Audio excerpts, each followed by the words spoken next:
Hello friends, welcome to money tricks. ఈరోజైతే ఎంతో టేస్టీగా ఉండే చపాతీలో కానీ రైస్లో కానీ ఈజీగా హెల్తీగా చేసుకునేటువంటి చేపల పులుసు మీకు చూపించబోతున్నాను అనమాట. ఫస్ట్ మనం చేపలు తెచ్చుకోగానే మనం సాల్ట్ వేసి కడిగేసుకొని తర్వాత నెక్స్ట్ స్టెప్లో మళ్ళీ సాల్ట్ వేసి హాఫ్ లెమన్ వేసేసుకొని మంచిగా పిండుకొని మొత్తం క్లీన్గా వాటిపైన స్కిన్ ఉంటుంది కదా, ఈ స్కిన్ మొత్తం పోయి వైట్ అయ్యేంత వరకు క్లీన్ చేసుకోవాలన్నమాట. వాటిని నీట్గా క్లీన్ చేసుకుంటేనే కౌసు వాసన అనేది ఉండదు, చాలా క్లీన్ అయిపోతాయి. అది క్లీన్ చేసుకొని పక్కన పెట్టుకొని ఒక ప్యాన్లో కొన్ని ధనియాలు, అంటే ఒక 4 టేబుల్ స్పూన్ ధనియాలు, తర్వాత కొన్ని ఆవాలు, కొన్ని జీలకర్ర ఇంతవరకు వేసుకొని ఫస్ట్ డ్రై రోస్ట్ చేసుకోండి. బాగా డ్రై రోస్ట్ చేసుకున్న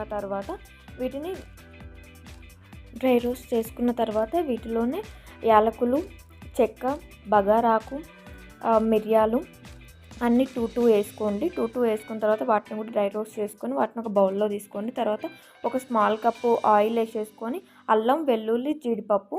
అల్లం వెల్లుల్లి ఎప్పుడైనా ఫ్రెష్గా అప్పటిదప్పుడు వేసుకుంటే చాలా టేస్ట్ వస్తుంది.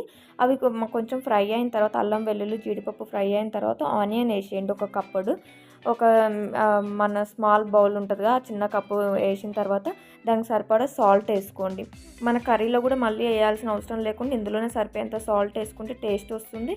అండ్ ఆనియన్స్ కూడా మంచిగా ఫ్రై అయిపోతాయి. తర్వాత మనం పక్కకు తీసి పెట్టుకున్నటువంటి ధనియాలు వీటన్నింటిని పేస్ట్ చేసుకొని పెట్టుకోండి. ఆ లోపు ఇవి మగ్గిపోతాయి, ఆనియన్స్ మగ్గిపోతాయి. ఆ లోపల బ్రౌన్ కలర్ వచ్చాక ఒక హ్యాండ్ఫుల్ టమాటా, అంటే 2 మీడియం సైజ్ టమాటాలు వేసుకొని చిన్నగా కట్ చేసి వాటిని కూడా ఇందులో వేసేసుకొని మిక్సీ పట్టుకొని అది కూడా పక్కన పెట్టేసుకొని తర్వాత ఒక ప్యాన్ తీసుకొని అందులో లిటిల్ బిట్ ఆయిల్ వేసేసి, ఎందుకంటే మనకు ఆల్రెడీ టమాటా ఈ ఆనియన్స్లో వేసిన ఆయిల్ చాలా ఉంటుంది కాబట్టి ఇందులో ఆయిల్ కొంచెం వేసేసి తర్వాత ఈ పేస్ట్లో కొంచెం కారం వేసేసి మనం ఇందాక రుబ్బి పెట్టుకున్నట్టు ధనియాల పౌడర్ కూడా వేసేసి కొంచెం వాటర్ పోసేసి బాగా మసలనియండి. బాగా మసలిన తర్వాత ఇలా తెరులుతుండగా మనం కడిగి పెట్టుకున్నటువంటి ముక్కలు మొత్తం వేసేయండి. ముక్కలు మొత్తం వేసిన తర్వాత వాటిని కలపొద్దు, గంటతో కలపకుండా జస్ట్ అక్కడక్కడ ఇలా సమానంగా స్ప్రెడ్ చేసేయండి. స్ప్రెడ్ చేసిన తర్వాత ఒక మీడియం సిమ్లో పెట్టేసి ఒక 20 మినిట్స్ కుక్ చేయండి. 20 మినిట్స్ తర్వాత ఇట్లా పైనకు ఆయిల్ వచ్చేస్తుంది.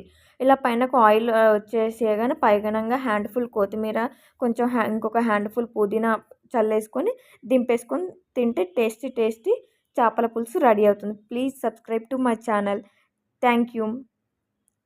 ఎలా ఉందో టేస్ట్ చేసి చెప్పండి. Bye bye.